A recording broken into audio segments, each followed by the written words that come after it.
Hi, welcome to Disha's dreams.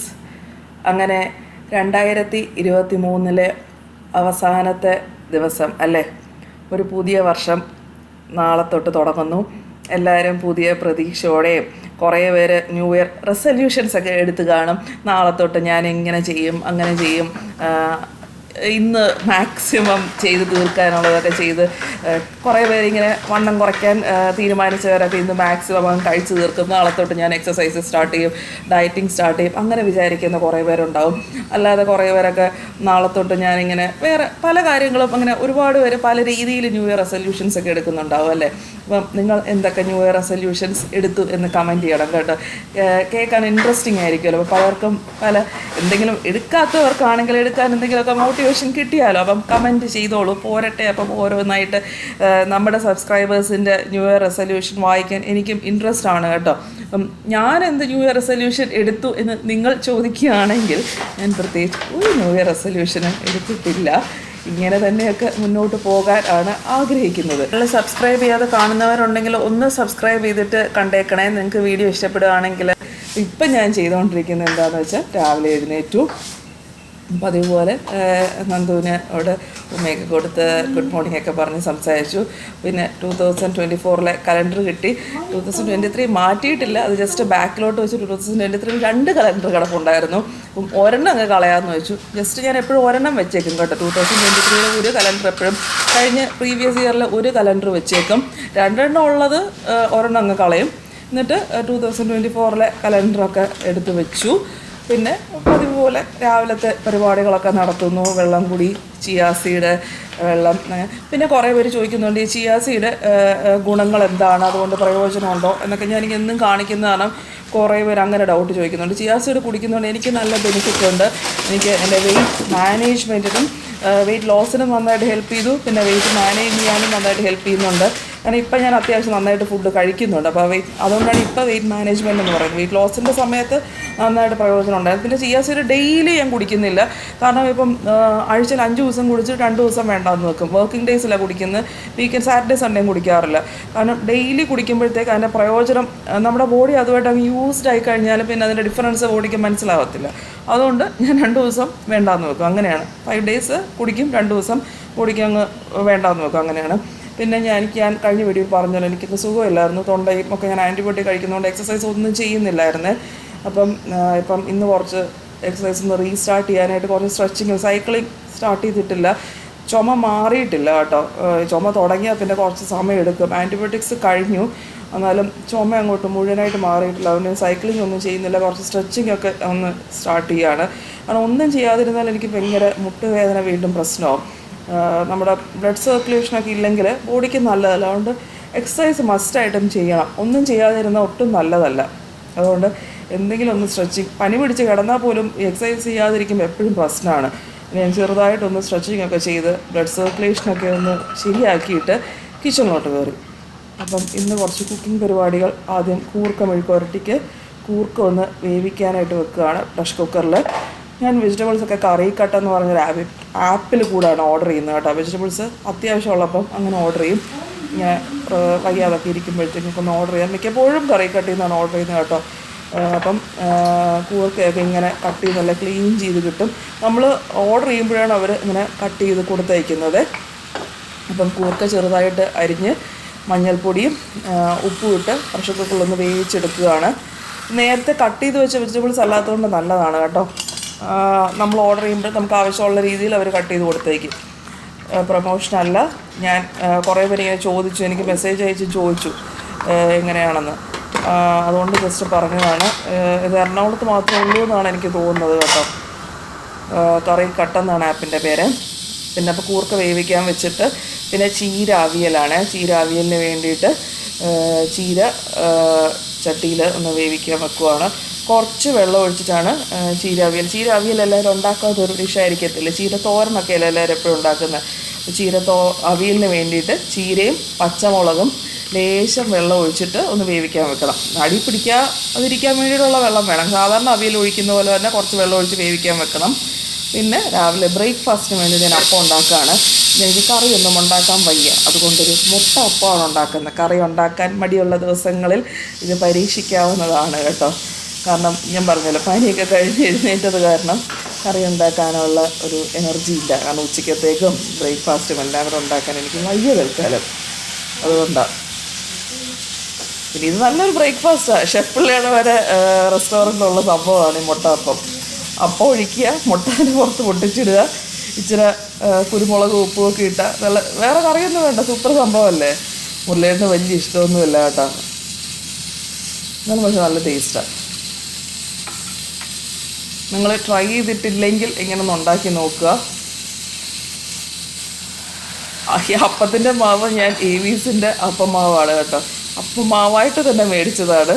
ഇങ്ങനെയൊക്കെ പലതും പല സ്ഥലങ്ങളിൽ നിന്ന് മേടിച്ചതായിട്ടാണല്ലോ പറയുന്നത്. വയ്യാത്തത് ഇങ്ങനെയൊക്കെ ചെയ്യാൻ കുഴപ്പമൊന്നുമില്ല. എല്ലാം നമ്മൾ അരച്ച് നമ്മളരിഞ്ഞ് ഉണ്ടാക്കണം എന്നൊക്കെ വിചാരിച്ചാൽ എല്ലാം നമുക്ക് നമ്മൾ ആരോഗ്യമുള്ളപ്പോൾ ഇതൊക്കെ ചെയ്യാം. വയ്യാത്തപ്പോൾ ഇങ്ങനെയൊക്കെ നമുക്ക് ഓരോ ഹെൽപ്പുകളൊക്കെ എടുക്കാം. ഹോട്ടലിൽ നിന്ന് കഴിക്കുന്നതിലും ഭേദമാണല്ലോ നമ്മളിങ്ങനെയൊക്കെ എടുത്തുണ്ടാക്കുന്നത്. ഹെൽത്തി ആയിട്ട് നമുക്ക് ഹെൽത്തി രീതിയിലാണെങ്കിൽ നമുക്ക് കുഴപ്പമൊന്നുമില്ല ഇങ്ങനെയൊക്കെ ചെയ്യുന്നതുകൊണ്ട്. മുട്ടപ്പം കണ്ടല്ലോ അല്ലേ. എന്നിട്ട് നമ്മളിങ്ങനെ അടച്ചു വെക്കും. അപ്പം എടുത്തു കഴിയുമ്പോൾ നല്ല ടേസ്റ്റി, അതിൻ്റെ ആ മഞ്ഞയും എല്ലാം എനിക്ക് ഭയങ്കര ഇഷ്ടമാണ് കേട്ടോ. ചെയ്തിട്ടില്ലാത്തവരൊന്ന് ട്രൈ ചെയ്ത് നോക്കുക, നല്ല ടേസ്റ്റാണ്. പിന്നെ ചീര അവിയലിൻ്റെ അരപ്പെന്ന് പറയുന്നത് ബാക്കിൽ അരപ്പ് ചേർക്കുകയാണ് കേട്ടോ. തേങ്ങ തിരുമ്മിയത്, പിന്നെ ചെറിയുള്ളി, ജീരകം, വേണമെങ്കിൽ ഒരു പച്ചമുളകും കൂടെ അതിൻ്റെ കൂടെ അരയ്ക്കാം. സാധാരണ അവിയലിൻ്റെ അരപ്പ് തന്നെയാണ് കേട്ടോ. ചെറിയുള്ളി, ജീരകം, പിന്നെ പച്ചമുളക്. വേണമെങ്കിൽ നമ്മൾ പച്ചമുളകും കൂടെ ചേർത്ത് വേവിച്ചു, വേണമെങ്കിൽ ഒരു പച്ചമുളകും കൂടെ അരപ്പിൻ്റെ കൂടെ ചേർക്കാം. ഇത്രേ ഉള്ളൂ അരപ്പെന്ന് പറയുന്നത്. പിന്നെ സാധാരണ അവിയലിനേക്കാൾ ഡിഫറൻസ് എന്ന് പറയുന്നത് പുളി ചേർക്കത്തില്ല. അതിന് പകരം ലാസ്റ്റ് കുറച്ച് തൈരാണ് ചേർക്കുന്നത്. അതേ ഉള്ളൂ സാധാരണ അവിയലും ചീര അവിയലും തമ്മിലുള്ള ഡിഫറൻസ്. പച്ചമുളകും കൂടെ ചേർത്ത് വേവിച്ചു, വേണമെങ്കിൽ ഒരു പച്ചമുളകും കൂടെ അരപ്പിൻ്റെ കൂടെ ചേർക്കാം. ഇത്രേ ഉള്ളൂ അരപ്പെന്ന് പറയുന്നത്. പിന്നെ സാധാരണ അവിയലിനേക്കാൾ ഡിഫറൻസ് എന്ന് പറയുന്നത് പുളി ചേർക്കത്തില്ല. അതിന് പകരം ലാസ്റ്റ് കുറച്ച് തൈരാണ് ചേർക്കുന്നത്. അതേ ഉള്ളൂ സാധാരണ അവിയലും ചീര അവിയലും തമ്മിലുള്ള ഡിഫറൻസ്. അരപ്പ് ചേർത്തിട്ട് ഒന്ന് ജസ്റ്റ് ഒന്ന്, ചീര അവിയലാകുമ്പോൾ ഒത്തിരി കഷ്ണം പോലെ വേഗണ്ടല്ലോ. ചീരയുടെ ഗുണങ്ങളും വൈറ്റമിൻസും ഒക്കെ നഷ്ടപ്പെടും. അതുകൊണ്ട് ജസ്റ്റ് വളരെ കുറച്ച് വേവേ ഉള്ളൂ. പെട്ടെന്നൊരു 5-10 മിനിറ്റ് നമ്മൾ അതങ്ങ് ഓഫ് ചെയ്യണം. വേഗം ഒരു 2 മിനിറ്റ് അരപ്പും ചേർത്ത് വേഗം ഓഫ് ചെയ്യണം, അല്ലെങ്കിൽ ചീര കഴിക്കുന്നതുകൊണ്ടുള്ള ഗുണമായി അങ്ങ് പോവും. അപ്പം അരപ്പും ചേർത്ത് വേഗം ഓഫ് ചെയ്തിട്ട് പിന്നെ ലാസ്റ്റ് വെളിച്ചെണ്ണ, ഇച്ചിരി പച്ച വെളിച്ചെണ്ണയായിട്ട് തന്നെ ഒഴിച്ച് തൈരും ചേർത്ത് അങ്ങ് ഇളക്കും. ഇത്രേ ഉള്ളൂ. നല്ല ടേസ്റ്റുള്ളൊരു സംഭവമാണ്. മുരളിയേട്ടൻ്റെ ഫേവറേറ്റ് സംഭവമാണ് ചീര അവിയൽ. ചീര എപ്പം മേടിച്ചാലും എന്നോട് പറയും ചീര അവിയൽ വേണം, ചീര അവിയൽ വേണമെന്ന് പറയും. അങ്ങനെ ചീര അവിയൽ ഉണ്ടാക്കിയതാണ്. ഇനിയും കൂർക്ക മെഴുക്കുവരട്ടിക്ക് കൂർക്ക വെന്ത് മാറ്റി വെച്ചു. ഇനിയും വെളിച്ചെണ്ണ ഒഴിച്ച് ചെറിയുള്ളി, പച്ചമുളക്, പിന്നെ ആ കൂർക്കയും കൂടി ഇട്ട് ഒന്ന് ജസ്റ്റ് ഇളക്കി കൊടുക്കും. ഞാൻ ചെറിയ ഉള്ളിയൊക്കെ നല്ലോണം ചേർക്കുന്നത് എന്താണെന്ന് അറിയാമോ? കറിക്കട്ടിയിൽ നിന്ന് ചെറിയ ഉള്ളിയൊക്കെ തൊലി കളഞ്ഞ് കിട്ടിയോണ്ടാണ് കേട്ടോ ഇത്രയും ചെറിയ ഉള്ളിയൊക്കെ ചേർത്ത്. അല്ലെങ്കിൽ ഞാൻ നേരത്തെ ഇത്രയും ചെറിയ ഉള്ളിയും ചേർക്കത്തില്ല. പിന്നെ അടുത്ത ഞാൻ ഉണ്ടാക്കാൻ പോകുന്നത് നല്ല അസലൊരു കൊഞ്ച് കറിയാണ്. ഇത് കൊഞ്ചും മുരിങ്ങിക്കായും കൂടെ ഉള്ള ഒരു അസൽ കറിയാണ് കേട്ടോ. വെളിച്ചെണ്ണ ഒഴിച്ചു, പിന്നെ വെളുത്തുള്ളി ഇട്ടു. വെളുത്തുള്ളിയുടെ പച്ച മണം മാറി വരുമ്പോഴത്തേക്കും ചെറിയ ഉള്ളി ഇട്ടു. എന്നിട്ട് അതൊന്ന് വഴറ്റി കഴിയുമ്പോഴത്തേക്കും ടൊമാറ്റോ, ഇതിപ്പോൾ 250 ഗ്രാം പ്രോൺസിന് വേണ്ടിയിട്ടാണ്. അപ്പം പറഞ്ഞതിൻ്റെ ഫ്ലോ പോയല്ലോ. ചെറിയുള്ളി ഒന്ന് ജസ്റ്റ് ഒന്ന് വാടി കഴിയുമ്പോഴത്തേക്കും, ചെറിയുള്ളിയും വെളുത്തുള്ളി ഒന്ന് വാടി കഴിയുമ്പോഴത്തേക്കും 2 ടൊമാറ്റോ ഒന്ന് നല്ലപോലെ ഇട്ട് വഴറ്റി. ടൊമാറ്റോയും ചെറിയുള്ളിയും വെളുത്തുള്ളിയും നല്ലപോലെ വഴണ്ടി വന്നു കഴിയുമ്പോഴത്തേക്കും 1.5 ടീസ്പൂൺ മുളക് പൊടിയും 1 ടീസ്പൂൺ മല്ലിപ്പൊടിയും കേട്ടോ. ഇതൊക്കെ അങ്ങോട്ടും ഇങ്ങോട്ടും കൂടിപ്പോയാലും കുഴപ്പമൊന്നുമില്ല, കൂടിയാലും കുറഞ്ഞാലും കുഴപ്പമില്ല. പക്ഷേ മുളക് പൊടിയേക്കാളും ലേശം കുറവ് മല്ലിപ്പൊടി മതി, അത്രേ ഉള്ളൂ. വേറെ ഒന്നും തന്നെ പൊടികൾ ചേർക്കുന്നില്ല. എന്നിട്ട് പൊടി ഒന്ന് നന്നായിട്ട് മൂത്ത് പച്ച മണം മാറുന്ന വരെ വഴറ്റണം കേട്ടോ. വഴണ്ട് കഴിയുമ്പോഴത്തേക്കും തേങ്ങാപ്പാൽ ചേർക്കും. തേങ്ങാപ്പാൽ ഞാൻ ഒറ്റ പാലേ എടുത്തിട്ടുള്ളൂ. നല്ല ചൂട് വെള്ളം ഒഴിച്ച് വേണം തേങ്ങാപ്പാൽ എടുക്കാൻ, അത് മാത്രം നോക്കിയാൽ മതി. നല്ല ചൂട് വെള്ളം ഒഴിച്ച് തേങ്ങാപ്പാൽ എടുത്തിട്ട് തേങ്ങാപ്പാലൊന്ന് ജസ്റ്റ് തിളച്ച് തുടങ്ങുമ്പോഴത്തേക്കും മുരിങ്ങിക്കായ ഇട്ടു. ഒരു 250 ഗ്രാം മുരിങ്ങിക്കായ ഉണ്ട് കേട്ടോ. ഒരു 2 മുരിങ്ങ, 2-3 മുരിങ്ങ, അല്ലെങ്കിൽ 250 ഗ്രാം മുരിങ്ങിക്കായ ഇട്ടു. എന്നിട്ട് ഒന്നെങ്കിൽ പച്ചമാങ്ങ ഇടാം, അല്ലെങ്കിൽ ഞാനിപ്പോൾ ഇട്ടേക്കുന്ന കുടംപുളിയാണ് കേട്ടോ. എന്നിട്ട് അതൊന്ന് ജസ്റ്റ് വേകാനായിട്ട് അടച്ചു വെച്ചു. അപ്പോഴത്തേക്ക് ഞാൻ ജസ്റ്റ് കൂർക്ക കാണിച്ചാണ്. കൂർക്ക നല്ല ബ്രൗൺ കളറായി, ഫ്ലെയിം ഓഫ് ആക്കുകയാണ്. ഇത്രയേ ഉള്ളൂ. കൂർക്ക മെഴുക്കുവരട്ടി റെഡിയായി. ഫ്ലെയിം ഓഫാക്കുമ്പോൾ ജസ്റ്റ് കാണിച്ചതേ ഉള്ളൂ. കുറച്ചുകൂടെ വേണമെങ്കിലും ബ്രൗൺ ആക്കാൻ ഞാനങ്ങ് ഭയങ്കരമായിട്ട് മുരിച്ചെടുക്കുന്നില്ല. മുരിങ്ങയ്ക്ക വെന്ത് കഴിഞ്ഞിട്ടാണ് കേട്ടോ പ്രോൺസ് ചേർക്കുന്നത്. കാരണം പ്രോൺസിന് വലിയ വേവില്ലല്ലോ. അപ്പോൾ മുരിങ്ങ വെന്ത് കഴിഞ്ഞിട്ടെന്ന് പറഞ്ഞാൽ ഒരു മുരിങ്ങയുടെ ഒരു മുക്കാൽ അല്ലെങ്കിൽ പകുതി വേവായി കഴിയുമ്പോഴത്തേക്കും ഇത് 250 ഗ്രാം മറ്റേ വലിയ ജംബോ പ്രോൺസാണ്. പ്രോൺസ് ഞാൻ ഫ്രഷ് ഹോമിൽ നിന്നാണ് മേടിക്കുന്നത്. പ്രോൺസും കൂടെ ചേർത്തിട്ട് ഉപ്പ് ചേർത്തു. ഞാൻ എല്ലാം ഓരോന്നും എവിടെ നിന്നാണ് മേടിക്കുന്നതെന്ന് പറയുന്നത് കാരണം നിങ്ങൾക്ക് കുറച്ചുകൂടെ ഈസി ആവാൻ വേണ്ടി ഞാൻ ചെയ്യുന്നത് എവിടെ നിന്നാണ് ഓരോന്ന് ഞാൻ പറഞ്ഞങ്ങ് കാണിക്കുന്നതേ ഉള്ളൂ കേട്ടോ. അപ്പം ഇതും ഡീവൈൻ ചെയ്ത് തന്നെ ഫ്രഷ് ഹോമിൽ നിന്ന് മേടിക്കുന്നതാണ്. എനിക്കറിയാം ഇപ്പോൾ ആരെങ്കിലുമൊക്കെ കമൻറ്റ് ചെയ്യും ഇതൊക്കെ ഞങ്ങൾ വീട്ടിൽ ചെയ്തതാണ് ഡീവൈൻ ചെയ്തതെന്ന് ആരെങ്കിലുമൊക്കെ ചിലപ്പോൾ കമൻറ്റ് ചെയ്തേക്കാം. എനിക്കിപ്പം ഡീവൈൻ ചെയ്യാൻ വേണമെങ്കിൽ മെനക്കെട്ട് ചെയ്യാം, പക്ഷെ അത്രയും നേരം നിന്ന് ചെയ്യാനൊന്നും എനിക്ക് വയ്യ. പിന്നെ മീൻ വെട്ടാനൊന്നും സത്യം പറഞ്ഞാൽ എനിക്ക് കാര്യമായിട്ട് വലിയ വശമൊന്നുമില്ല. ഡീവൈൻ വേണമെങ്കിൽ ബാക്ക് ഇതൊക്കെ ചെയ്യാൻ അറിയാം, പക്ഷെ മീൻ വെട്ടാൻ സത്യം പറഞ്ഞാൽ എനിക്ക് അറിയത്തില്ല. അപ്പം പ്രോൺസ് ഇട്ട് നല്ലപോലെ ഒന്ന് ഒരു 8 മിനിറ്റാണ് ഞാൻ 3 മിനിറ്റൊന്നുമല്ല, ഞാൻ പ്രോൺസ് ഒരു 5-6 മിനിറ്റൊക്കെ ഒന്ന് കുക്ക് ചെയ്യും. അപ്പോഴത്തേക്കും പ്രോൺസ് ഒന്ന് വെന്ത് വരും. ഇത് സാമാന്യം വലിയ പ്രോൺസും അല്ലേ, അപ്പോൾ ഒരു 8 മിനിറ്റ് അതിൽ കൂടുതൽ വേവിക്കേണ്ട, പ്രോൺസ് റബ്ബറായിപ്പോവും. അപ്പോൾ ഒരു 5 to 6 അല്ലെങ്കിൽ മാക്സിമം ഒരു 8 മിനിറ്റ്സ് കഴിയുമ്പോഴത്തേക്കും പ്രോൺസ് വെന്ത് വരും. അത് കഴിയുമ്പോഴത്തേക്കും നല്ല കറിവേപ്പിലയും കൂടെ ചേർത്ത് നല്ല ഭയങ്കര ടേസ്റ്റാണ് കേട്ടോ. ഒന്ന് മസ്റ്റായിട്ട് ട്രൈ ചെയ്യണം ഈ പ്രോൺസും മുരിങ്ങയും കൂടെ ഉള്ള തേങ്ങാപ്പാൽ ചേർത്ത കറി. അപ്പോൾ കളി എന്നൊക്കെയാണ് വരുന്നത്. ഫ്ലെയിം ഓഫ് ആക്കുക. പ്രോൺസ് കഴിക്കാത്ത ആളാണ് മുരളിയേട്ടൻ എന്നറിയാമല്ലോ. പ്രോൺസ് പോയിട്ട് മീൻ കറി പോലും കഴിക്കില്ല, പക്ഷേ ഞാനത് ചോറിലൊഴിച്ചിട്ട് ഇതൊന്ന് വായിൽ വെച്ച് കൊടുത്ത് ഗ്രേവി. മുരളിയേട്ടൻ വീണ്ടും വീണ്ടും ആ ചോറ് എന്നോട് ചോദിച്ചുകൊണ്ടിരുന്നു. ഞാൻ ഇച്ചിരി ഇത് വായിൽ വെച്ച് കൊടുക്കുമായിരുന്നു. അത്ര ടേസ്റ്റായിരുന്നു ഇതിൻ്റെ ഗ്രേവി ചോറിലൊഴിച്ച് കഴിക്കാൻ. ഭയങ്കര ടേസ്റ്റ്. ചോറും ഈ ഗ്രേവിയും കൂടെ മതി, നല്ല ടേസ്റ്റായിരുന്നു. മുരളിയേട്ടൻ വീണ്ടും വീണ്ടും ഇച്ചിരി ചോറുതാ ചോദിച്ചുകൊണ്ടിരുന്നു. ഞാൻ വീണ്ടും 2ാമത് 3ാമതൊക്കെ ചോറെടുത്ത് ഗ്രേവി കൂട്ടി കഴിക്കാൻ. നിങ്ങൾ മസ്റ്റായിട്ടൊന്ന് ട്രൈ ചെയ്ത് നോക്കണം. സൂപ്പർ ടേസ്റ്റാണ് കേട്ടോ ഈ ചോറും കൂടെ. ചോറും നല്ല ഒരു ഇത് വരുന്നല്ലേ. ഇത് പിന്നെ ഞാൻ ഇച്ചിരി ക്യാരറ്റ് ഇങ്ങനെ ഇടയ്ക്കിടയ്ക്ക് സ്നാക്ക് ചെയ്യാൻ വേണ്ടിയിട്ട് ഇങ്ങനെ സ്റ്റോർ ചെയ്ത് വെക്കും കേട്ടോ. കട്ട് ചെയ്തിട്ട് ഇങ്ങനെ ടിഷ്യൂ ഇട്ട് താഴെയും മുകളിലും വെച്ചാൽ ഒരു എനിക്ക് 1 വീക്കൊക്കെ ഞാനിങ്ങനെ വെക്കും കേട്ടോ. അല്ലെങ്കിൽ ഇടയ്ക്ക് വിശക്കുമ്പോൾ വേറെ എന്തെങ്കിലും കഴിക്കാതിരിക്കാനായിട്ട് ഇങ്ങനെ ക്യാരറ്റ്, പക്ഷെ വിശക്കുമ്പോൾ നമ്മൾ പോയി ക്യാരറ്റ് കട്ട് ചെയ്തൊന്നും എടുക്കത്തില്ല. ഇങ്ങനെ കട്ട് ചെയ്ത് ഫ്രിഡ്ജ് വെച്ചിരുന്നാലും വിശക്കുമ്പോൾ വേഗം പോയി കഴിക്കാമല്ലോ. അല്ലെങ്കിൽ ഞാൻ എന്തെങ്കിലുമൊക്കെ ചിപ്സ് എടുത്ത് കഴിക്കും. അപ്പോൾ ഇതാണ് ഞാനിങ്ങനെ വിശക്കുമ്പോൾ കഴിക്കാനായിട്ട് എൻ്റെ സ്നാക്സൊക്കെ ഇതാണ് കേട്ടോ. പിന്നെ ന്യൂ ഇയറിന് മുമ്പ് കുറച്ച് ക്ലീനിങ് അത്യാവശ്യം ഇങ്ങനെ അടിയിലും ഇതുമൊക്കെ ഒന്ന് ക്ലീൻ ചെയ്യാണ്. ഇതൊക്കെ എപ്പോഴെപ്പോഴും ചെയ്യുന്നതാണ്, എന്നാലും ഒന്ന് വീണ്ടും ഇടയ്ക്കിടയ്ക്ക് സ്ഥിരം ചെയ്യുന്ന നമുക്കെല്ലാം ഒന്ന് നീറ്റായി വെച്ച് കഴിയുമ്പോഴത്തേക്കൊന്ന് സമാധാനമാണല്ലോ ഒന്ന് കാണുമ്പോഴത്തേക്കും. മൊത്തം എല്ലാം ഞാൻ അവിടെ എവിടെയും കുറേ കളയാനുള്ളതൊക്കെ 2-3 ദിവസമായിട്ട് ചെയ്യുന്നുണ്ട് കേട്ടോ. പഴയ സാധനങ്ങൾ അവിടെ ഇവിടെ ഇരിക്കുന്നതൊക്കെ ഒന്ന് കളയുകയും ഒക്കെ ചെയ്യുന്നുണ്ടായിരുന്നു കുറച്ച് ദിവസമായിട്ട്. പിന്നെ ഇത് നന്ദുവിൻ്റെ റൂമിൽ വാഷ്റൂമിൽ ഇത് ഞാനിങ്ങനെ എല്ലായിടും അടുക്കിക്കൊണ്ടിരുന്നപ്പം എനിക്ക് ഐക്കിയെന്ന് മേടിച്ച് ഒരു ഇത് കിട്ടി, ക്ലോക്ക്. ദുബായിൽ ഐക്കിയെന്നുണ്ടായിരുന്ന ഒരു ക്ലോക്കാണ്. ചുമ്മാ ഇവിടെ ഇരിക്കുമായിരുന്നു ഉപയോഗിക്കാതെ. അപ്പോൾ ഞാൻ വിചാരിച്ചു നന്ദുവിൻ്റെ ബാത്റൂമിൽ ക്ലോക്ക് വെക്കാം. വെറുതെ ഇവിടെ ഇരിക്കുന്ന ക്ലോക്കല്ലേ, വെറുതെ ഒരു ഉപയോഗമില്ലാതിരിക്കുന്നത്. അപ്പോൾ നന്ദുവിൻ്റെ വാഷ്റൂമിൽ കൊണ്ട് ഞാൻ ക്ലോക്ക് വെച്ചു. പിന്നെ എനിക്ക് വാഷ്റൂമിലൊക്കെ ഈ വാഷ്റൂം ഫ്രഷ്നേഴ്സ്, എയർ ഫ്രഷ്നേഴ്സ് വെക്കുന്ന ഇഷ്ടമാണ്. അങ്ങനെ എയർ ഫ്രഷ്നർ കൊണ്ട് വാഷ്റൂമിൽ 2 വാഷ്റൂമിലുമായിട്ട് വെച്ചു. പിന്നെ ഞാൻ ഈ നന്ദുവിൻ്റെ സാധനങ്ങളൊക്കെ എനിക്ക് ഇടയ്ക്കിടയ്ക്ക് എടുത്ത് ഇങ്ങനെ നോക്കാൻ ഭയങ്കര ഇഷ്ടമാണ് കേട്ടോ. അങ്ങനെ ഓരോ കവേഴ്സ് അതിങ്ങനെ എടുത്ത് നോക്കി പിന്നെ അതൊക്കെ ഒന്ന് തിരിച്ചടുക്കി വെക്കൽ, ആ പരിപാടികളൊക്കെ ഒന്ന് ചെയ്യുവാണ്. ഇത് നിങ്ങൾക്കറിയാവോ, ഇതിൻ്റെ പേര് ഞാനിങ്ങനെ കുറച്ച് നേരെ എടുത്ത് ആലോചിച്ചിട്ടാണ് കേട്ടോ. എനിക്ക് അപ്പം കിട്ടിയില്ല. ഞാൻ പിന്നെ ഇപ്പം വോയിസ് ഓവർ കൊടുത്തപ്പോഴാണ് വീണ്ടും ആലോചിച്ച് ഇതിൻ്റെ പേര് കിട്ടുക. ആ സമയത്തൊന്നും എനിക്കിതിൻ്റെ പേര് ഓർമ്മ വന്നില്ല. ഞാൻ സ്ഥിരമായിട്ട് നന്ദൂന് മേടിച്ച് കൊടുത്തുകൊണ്ടിരുന്ന സാധനമാണ്. സ്കൂബി എന്നാണ് കേട്ടോ ഈ സാധനത്തിൻ്റെ പേര്. നന്ദൂന് ഇതിങ്ങനെ ക്രാഫ്റ്റ് ചെയ്യാൻ നന്ദൂന് ഭയങ്കര ഇഷ്ടം. നന്ദൂന് ഇങ്ങനെ പേപ്പർ വെച്ചിട്ട് ഓരോ സാധനം ഉണ്ടാക്കാൻ, ഇത് വെച്ചിട്ട് ഇങ്ങനെ ബ്രേസ്ലെറ്റ്, മാല ഒക്കെ നന്ദു ഇങ്ങനെ ഉണ്ടാക്കുമായിരുന്നു. കുറേ ബ്രേസ്ലെറ്റ് ഉണ്ടാക്കും. ഇതിപ്പം ഒരെണ്ണം ഉണ്ടാക്കിക്കൊണ്ടിരുന്ന് പകുതി വെച്ചിട്ട് ഇങ്ങനെ വെച്ചേക്കാണ്. ഉണ്ടാക്കി നന്ദു ഇങ്ങനെ ഒന്നും വീട്ടിൽ വെച്ചിട്ടില്ല കേട്ടോ. ഓരോരുത്തർക്ക് ഉണ്ടാക്കി നന്ദു ഫ്രണ്ട്സിനൊക്കെ ഉണ്ടാക്കി കൊണ്ട് കൊടുക്കും. എല്ലാവർക്കും നന്ദു ഉണ്ടാക്കി കൊണ്ട് കൊടുക്കും. നന്ദുവിന് ഇഷ്ടമുള്ളവർക്കും എല്ലാവർക്കും നന്ദു ഓരോ ക്ലാസ്സിൽ ഓരോരുത്തർക്കുമായിട്ട് നന്ദു കൊണ്ട് കൊടുക്കും കേട്ടോ. ഇത് ഉണ്ടാക്കി പകുതി വെച്ചിരുന്നതാണ്. അപ്പം ഞാനിങ്ങനെ പേര് ആലോചിച്ച് അവസാനം സ്കൂബി എന്നാണ് ഇതിൻ്റെ പേര്. കുറേ സമയം എടുത്തിട്ടാണ് കുട്ടികൾക്ക് ഇപ്പം നിങ്ങൾക്ക് അറിയാവുമെന്ന് എനിക്കറിയില്ല, പെൺപിള്ളേർക്കായിരിക്കും കൂടുതൽ അറിയാവുന്നത്. അങ്ങനെ ഈ സംഭവം ഇങ്ങനെ ഞങ്ങൾ സ്ഥിരമായിട്ട് ഇങ്ങനെ മേടിച്ചു കൊടുക്കും കേട്ടോ. അവിടെ ഇങ്ങനെ ഗിഫ്റ്റ് മാർക്കറ്റിൽ 5 ദിറം ഷോപ്പിലൊക്കെ സ്ഥിരമായിട്ട് കിട്ടുന്നതാണ്. ഞങ്ങളുടെ അടുത്തൊക്കെ ഇഷ്ടംപോലെ കടകളുണ്ട്. അപ്പോൾ ഞാൻ നന്ദും കൂടെ നടന്നു പോയി മേടിക്കും. ഇത് നന്ദുവിന് ഇങ്ങനെ വെറുതെ ഡാൻസ് കളിക്കാനായിട്ട് നന്ദു ചുമ്മാ എന്നെ കൊണ്ട് മേടിപ്പിച്ചാണ്. വെറുതെ എടുത്ത് ഇങ്ങനെ അങ്ങോട്ടും ഇങ്ങോട്ടും ഒക്കെ ആക്കി ഡാൻസ് കളിച്ചുകൊണ്ടിരിക്കും. വെറുതെ രസത്തിന് ഇതൊക്കെ ഇങ്ങനെ ഗിഫ്റ്റ് മാർക്കറ്റിൽ കാണുമ്പോൾ നന്ദുവിന് വേണമെന്ന് പറഞ്ഞ് അങ്ങനെ മേടിപ്പിച്ചതാണ്. എടുത്ത് വെറുതെ കളിക്കാനായിട്ട്. അപ്പോൾ അത് ഞാനിങ്ങനെ പാക്കിൽ വെച്ചിട്ടുണ്ട്. പിന്നെ നന്ദുവിൻ്റെ ഫേവറേറ്റ് സംഭവമാണ് മഞ്ചാടിക്കുരു. ഇതൊരുപാട് പാക്കിൽ ഇവിടെ ഇരിപ്പുണ്ട്. ഇത് മേടിച്ചതല്ല, നമ്മുടെ ഇവിടെ മുരളിയേട്ടൻ്റെ വീട്ടിൽ അച്ഛൻ്റെ അടുത്ത് മഞ്ചാടി മരം ഉണ്ടായിരുന്നു. അതിപ്പോൾ അതില്ലാതെ വെട്ടി. അപ്പം നാട്ടിൽ വരുമ്പോഴെല്ലാം അച്ഛനിങ്ങനെ കുറേ മഞ്ചാടി കൊടുക്കും. അപ്പോൾ അതെല്ലാം നന്ദു ഓരോ പ്രാവശ്യം നാട്ടിൽ വരുമ്പം ഇങ്ങനെ എടുത്തുകൊണ്ട് പോയിട്ട് ഇതേപോലെ സൂക്ഷിച്ച് പല കവറിലാക്കി ഇഷ്ടം പോലെ മഞ്ചാടിക്കുരു, കുന്നിക്കുരു. അപ്പോൾ ഒരു പാക്കറ്റിൽ ഇതേപോലെ ഞാൻ നോക്കിയപ്പം മഞ്ചാടിക്കുരുവിൻ്റെ കൂടെ നല്ല രസമായിരുന്നു. എനിക്കത് എടുത്തപ്പോൾ തന്നെ കുറേ ഇങ്ങനെ സ്പൂണുകൾ നന്ദു അത് വെച്ച് ഇങ്ങനെ കുക്കിങ്ങൊക്കെ കളിച്ചത് തീരെ കുഞ്ഞിലെയാണ് കേട്ടോ. കുക്കിംഗ് സെറ്റിൻ്റെ കൂടെയൊക്കെ സ്പൂണ് തവിയൊക്കെ അതിൻ്റെ കൂടെ ഇങ്ങനെ ഇരിക്കുകയാണ്. കാണാൻ നല്ല രസമായിരുന്നു.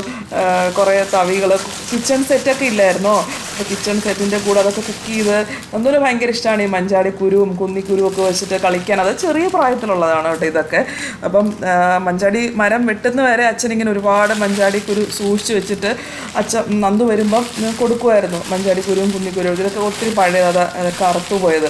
കാരണം നന്ദു അത് വെച്ചിട്ട് കുറേ കളിച്ചിട്ടുമുണ്ട് കേട്ടോ. ഈ തവികളൊക്കെ അതിൻ്റെ കൂടെ അതാ സൂക്ഷിച്ച് വെച്ചേക്കുന്നത്. അങ്ങനെ അത് പല പല കവറിലായിട്ട് മഞ്ചാടിക്കുരു ഇരിപ്പുണ്ട്. അങ്ങനെ അതൊക്കെ ഞാൻ പിന്നെ തിരിച്ചിങ്ങനെ അടുക്കി വീണ്ടും മുകളിൽ കയറ്റി വെച്ചു. പിന്നെ ഇവിടെ ഫുള്ള് ഈ കബേർഡ്സ് ഫുള്ള് നന്ദുവിൻ്റെ സ്കൂളിലത്തെ ബുക്സാണ് കേട്ടോ. 10th ബുക്സും പിന്നെ അതിൻ്റെ ഫുള്ള് 10th കുറേ ഇങ്ങനെ റെക്കോർഡ് ബുക്സും അങ്ങനെ ഇഷ്ടംപോലെ ബുക്സാണ്. ഇത് പിന്നെ ഞാൻ നന്ദുവിന് എഴുതിക്കൊണ്ടിരുന്ന ഡയറികളാണ്. 20 തൊട്ടാണല്ലോ എഴുതി തുടങ്ങിയത്. ഫസ്റ്റ് 2020 ഡയറിയാണ്. 4-ാമത്തെ വർഷം ഇപ്പോൾ കഴിയുന്നു. അങ്ങനെ ഞാനിങ്ങനെ തുറന്ന് നോക്കുമായിരുന്നു. ഞാൻ എന്ന് തൊട്ടാണ് ഡയറി എഴുതി തുടങ്ങിയെന്ന് തന്നെ എനിക്ക് ഓർമ്മയില്ല. ഓരോ പെട്ടെന്നാണോ പതുക്കെയാണോ പോയെന്നൊന്നും എനിക്കറിയത്തില്ല. ഇപ്പം ഇങ്ങനെ നോക്കുമ്പോഴത്തേക്കും ഒരു വല്ലാത്തൊരു അനുഭവം പോലെയാണ് ഇപ്പോൾ തോന്നുന്നത്. അപ്പോൾ ഞാനിങ്ങനെ നോക്കുകയാണ്, എനിക്ക് ഓർമ്മ തന്നെ ഇല്ല ഞാൻ എന്നോട്ട്. അപ്പം നോക്കിയപ്പോഴാണ് January 6th കേട്ടോ ഞാൻ ഫസ്റ്റ് ഡയറി എഴുതി തുടങ്ങിയത്. എനിക്ക് എന്താണ് ഡയറി എഴുതി തുടങ്ങണം എന്ന് എൻ്റെ മനസ്സിൽ തന്നെ തോന്നിയതൊന്നുമല്ല. എൻ്റെ ഫ്രണ്ട് സിറിയയുടെ സിസ്റ്ററിലോ ഒരു ക്ലിനിക്കൽ സൈക്കോളജിസ്റ്റാണ്. അപ്പം മിലിയായിട്ട് ഇങ്ങനെ സിറിയ പറഞ്ഞിട്ട് ഞാൻ കുറച്ച് നാൾ സംസാരിക്കുന്നുണ്ടായിരുന്നു. അങ്ങനെ മിലി പറഞ്ഞിട്ടാണ് എനിക്കിങ്ങനെ ജേർണലിങ് തുടങ്ങുന്നത് നല്ലതാണ് നിഷ എന്ന് മിലി എന്നോട് പറഞ്ഞു.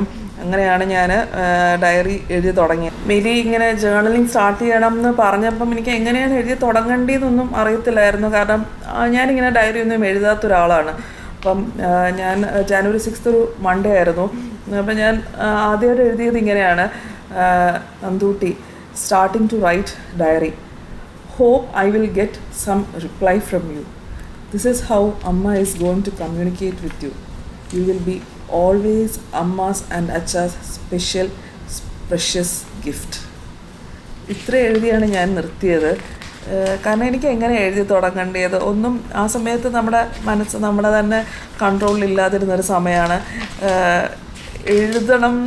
എഴുത്തിൻ്റെ ഒരു ലോകത്തേക്ക് എനിക്കറിയത്തില്ല ഞാൻ എന്താണ് എഴുതേണ്ടത്, എഴുതിയാൽ എനിക്ക് മറുപടി കിട്ടുമോ, എന്താ ചെയ്യേണ്ടതെന്നൊന്നും ഒരു ഐഡിയ ഇല്ലാതെ തുടങ്ങിയ ഒരു സമയമാണ്. പിന്നെ ഞാൻ അടുത്ത 2 ദിവസമൊന്നും എഴുതിയിട്ടില്ല കേട്ടോ. 7th 8th ബ്ലാങ്കായിട്ട് ഞാൻ വിട്ടേക്കുകയാണ്. പിന്നെ ഞാൻ തുടങ്ങിയത് 9th തൊട്ടാണ് കേട്ടോ. 9th തൊട്ട് പിന്നെ ഞാൻ ഒരു ദിവസം പോലും മുടക്കാതെ എഴുതിയിട്ടുണ്ട്. എല്ലാ ദിവസവും പിറ്റേ 2 ദിവസം വിട്ടിട്ട് പിന്നെ ഞാൻ എല്ലാ ദിവസവും കണ്ടിന്യൂസ് ആയിട്ട് ഒറ്റ ദിവസം ഞാൻ മുടക്കാതെ എഴുതിയിട്ടുണ്ട്. എനിക്ക് തോന്നുന്നു സർജറിയുടെ ദിവസം പോലും ഞാൻ മുടക്കിയിട്ടുണ്ടെന്ന് എനിക്ക് തോന്നുന്നില്ല. എങ്ങനെയെങ്കിലുമൊക്കെ എഴുതാൻ ഞാൻ ശ്രമിച്ചിട്ടുണ്ട്. അങ്ങനെ 20, 21, 22 ഇപ്പം 23 4ാമത്തെ വർഷവും കഴിയുന്നു. ഓരോ വർഷവും നന്ദൂരോട് ഓരോ ദിവസത്തെ വിശേഷങ്ങൾ പറയുമ്പോഴും എനിക്ക് ഓരോ മറുപടി കിട്ടുന്നതായിട്ടാണ് നന്ദു ഇത് കേൾക്കുന്നുണ്ട്. എൻ്റെ ഒരു പരിണാമം പോലെ തന്നെയാണ് എനിക്കും ഫീൽ ചെയ്യുന്നത് കേട്ടോ. എൻ്റെ ഒരു ചേഞ്ചും ഈ 4 വർഷങ്ങൾ പോയി എന്ന് എനിക്ക് തോന്നുന്നില്ല. കാരണം നന്ദു എൻ്റെ കൂടെ ഉള്ളതായിട്ട് തന്നെയാണ് എനിക്ക് ഫീൽ ചെയ്യുന്നത്. ഞങ്ങൾ തമ്മിൽ സംസാരിക്കുന്നു, ഓരോ വിശേഷങ്ങൾ കൈമാറുന്നു. അപ്പം ആ ജേർണലിങ് എനിക്ക് ഒരുപാട് ഹെൽപ്പ് ചെയ്തിട്ടുണ്ട്. കാരണം ആ ഒരു മിസ്സിങ് ഡെഫിനറ്റ്ലി ഉണ്ട്. എന്നാലും ജേർണലിങ്ങിൽ കൂടെ എനിക്ക് എൻ്റെ നന്ദു എവിടെയോ ഉണ്ട്, എനിക്ക് എൻ്റെ വിശേഷങ്ങളൊക്കെ ഞാൻ രാവിലെ തൊട്ട് നടക്കുന്നതൊക്കെ നന്ദുവിൻ്റെ അടുത്ത് പറയുന്നു. കാരണം നാളെ ഞാൻ നാളെ എന്തെങ്കിലും ഇമ്പോർട്ടൻ്റ് ആയിട്ട് ചെയ്യാൻ, ഇപ്പം ഞാൻ വീഡിയോ നാളെ ഷൂട്ട് ചെയ്യാൻ പോവുകയാണെങ്കിലും ലാസ്റ്റ് തീരാൻ നേരത്തെ ഞാൻ നന്ദുവിനോട് പറയാം, നന്ദു ഞാൻ നാളെ ഇന്ന വീഡിയോ ഷൂട്ട് ചെയ്യാൻ പോവാണ്, അല്ലെങ്കിൽ ഇന്ന വീഡിയോ ഞാൻ ഇന്ന് പോസ്റ്റ് ചെയ്തു ഒക്കെ ഞാൻ നന്ദുവിൻ്റെ അടുത്ത് എഴുതാറുണ്ട്. അപ്പം ഒരു വിശേഷം പോലും മിസ് ചെയ്യാതെ നന്ദുവിൻ്റെ അടുത്ത് പറയുമ്പം എനിക്ക് ഒരു കമ്മ്യൂണിക്കേഷൻ ഞങ്ങൾ തമ്മിൽ നടക്കുകയാണ്. അതൊരു വല്ലാത്ത ഫീലിംഗാണ്. ഇപ്പോൾ ഫസ്റ്റ് അത് സ്റ്റാർട്ട് ചെയ്തപ്പോൾ എനിക്ക് എങ്ങനെ സ്റ്റാർട്ട് ചെയ്യണം ജേർണലിംഗ് എന്നൊന്നും അറിയില്ലായിരുന്നു. ഇപ്പോൾ അത് ഞങ്ങൾ തമ്മിലൊരു നല്ല കമ്മ്യൂണിക്കേഷൻ, അത് അങ്ങനെ ജേർണലിംഗ് ചെയ്തുകൊണ്ടിരിക്കുമ്പോഴത്തേക്ക് എനിക്കത് നല്ലൊരു കമ്മ്യൂണിക്കേഷനായിട്ടാണ് ഞാനും നന്ദുവും തമ്മിലൊരു എന്താ എനിക്ക് എങ്ങനെ അത് എക്സ്പ്ലെയിൻ ചെയ്ത് തരേണ്ടതെന്ന് അറിയത്തില്ല. അത് എന്നെ വളരെയധികം ഹെൽപ്പ് ചെയ്യുന്നുണ്ട് കേട്ടോ. ഓരോ വർഷം കഴിയുന്തോറും ഞങ്ങൾ തമ്മിലുള്ള ഒരു കമ്മ്യൂണിക്കേഷൻ കൂടുതൽ എളുപ്പമായി വരുന്നതായിട്ടാണ് എനിക്ക് ഫീൽ ചെയ്യുന്നത്. കാരണം ഞാൻ പറഞ്ഞല്ലോ 2020 ജേർണലിംഗ് സ്റ്റാർട്ട് ചെയ്ത് തുടങ്ങിയപ്പം എനിക്ക് എങ്ങനെ എഴുതണം എന്ന് പോലും അറിയത്തില്ലായിരുന്നു. കാരണം നമ്മൾ ഡെയിലി ഓരോ കാര്യങ്ങളും, എനിക്ക് നന്ദു സ്കൂളിൽ നിന്ന് വരുമ്പം നന്ദുവിൻ്റെ കൂടെ ആ ഒരു 2:20 നന്ദു സ്കൂളിൽ നിന്ന് വന്നിട്ട് നന്ദുവിൻ്റെ കൂടെ കുറച്ച് നേരം നന്ദു ഇങ്ങനെ ആ ബെഡിൻ്റെ താഴെ അവിടെ ഇരിക്കുവേ. എന്നിട്ട് ഞാൻ ബെഡിലിരുന്ന് നന്ദു സോക്സും ഒക്കെ ഊരുമ്പോഴത്തേക്കും സ്കൂളിലെ ആ വിശേഷങ്ങൾ കേട്ട് അവിടെ ഇരിക്കൽ എൻ്റെ ഒരു പ്രഷ്യസ് ടൈമായിരുന്നു. സ്കൂളിലെ അന്നത്തെ കംപ്ലീറ്റ് വിശേഷങ്ങൾ പറഞ്ഞിട്ട് നന്ദു സോക്സ് ഊരി യൂണിഫോമൊക്കെ ചേഞ്ച് ചെയ്യുന്ന സമയത്ത് വിശേഷങ്ങളൊക്കെ കേട്ട് നന്ദുവിനെ കുളിക്കാനവിടെ വാഷ്റൂമിൽ വിടുന്നത് വരെ വിശേഷങ്ങൾ കേട്ട് അവിടെ ഇരിക്കുന്നതും, ഞാൻ ടിഫിൻ ബോക്സൊക്കെ ഇങ്ങനെ ബാഗിൽ നിന്ന് എടുക്കുകയൊക്കെ ചെയ്യും. എന്നിട്ട് നന്ദു കംപ്ലീറ്റ് വിശേഷങ്ങൾ പറഞ്ഞുകൊണ്ടിരിക്കും. അതെൻ്റെ പ്രഷ്യസ് ടൈമാണത്. അപ്പം അതൊക്കെ ഞാൻ ആ സമയത്ത് മിസ് ചെയ്തുകൊണ്ടിരുന്നെങ്കിലും അതിപ്പോഴും മിസ് ചെയ്യുന്നുണ്ട് അത് ആലോചിക്കുമ്പം. പക്ഷേ ഇപ്പം ഈ രീതിയിൽ കമ്മ്യൂണിക്കേറ്റ് ചെയ്ത് ഞാനത് കുറേയൊക്കെ മാനേജ് ചെയ്യാൻ ശ്രമിക്കുന്നു. മിക്സിങ് തന്നെയാണ്, നമുക്കതിന് ഒരു രീതിയിലും കോമ്പൻസേറ്റ് ചെയ്യാൻ പറ്റത്തില്ല. പക്ഷേ വേറൊരു രീതിയിൽ ഞാൻ ഇങ്ങനെയാണ് ഓവർകം ചെയ്യാൻ ശ്രമിക്കുന്നത്. നമുക്ക് എങ്ങനെയെങ്കിലും ഓവർകം ചെയ്തല്ലേ പറ്റുള്ളൂ. അപ്പം ഇതേപോലെ വിഷമിക്കുന്നവരുണ്ടെങ്കിൽ ജേർണലിംഗ് നിങ്ങൾക്ക് ട്രൈ ചെയ്യാവുന്ന ഒരു ടെക്നിക്കാണ് കേട്ടോ. യൂസ്ഫുൾ ആവും എന്നുള്ളത് ഷുവറാണ്. നമുക്ക് ആ ഒരു കമ്മ്യൂണിക്കേഷൻ ഈസി ആവാനായിട്ട് എനിക്ക് നല്ലപോലെ ഹെൽപ്പ് ചെയ്തു. ഇനിയിപ്പം 4 ഡയറികൾ കംപ്ലീറ്റ് ആവുന്നു. നെക്സ്റ്റ് 2024 ഡയറി എൻ്റെ കയ്യിൽ കിട്ടിയിട്ടുണ്ട്. നാളെ തൊട്ട് പുതിയ ഡയറിയിൽ എഴുതാൻ തുടങ്ങണം. നമുക്ക് കോമ്പൻസേറ്റ് ചെയ്യാൻ പറ്റത്തില്ല. പക്ഷേ നമുക്ക് വേറൊരു സൊല്യൂഷൻ കണ്ടുപിടിച്ച് മുന്നോട്ട് പോയല്ലേ പറ്റുള്ളൂ. അപ്പം അതിനായി നമ്മൾ ട്രൈ ചെയ്യുക. നമുക്കിനിയും പുതിയ വർഷം കാണാം. എല്ലാവർക്കും നല്ലൊരു ന്യൂ ഇയർ ആശംസിക്കുന്നു. ബൈ.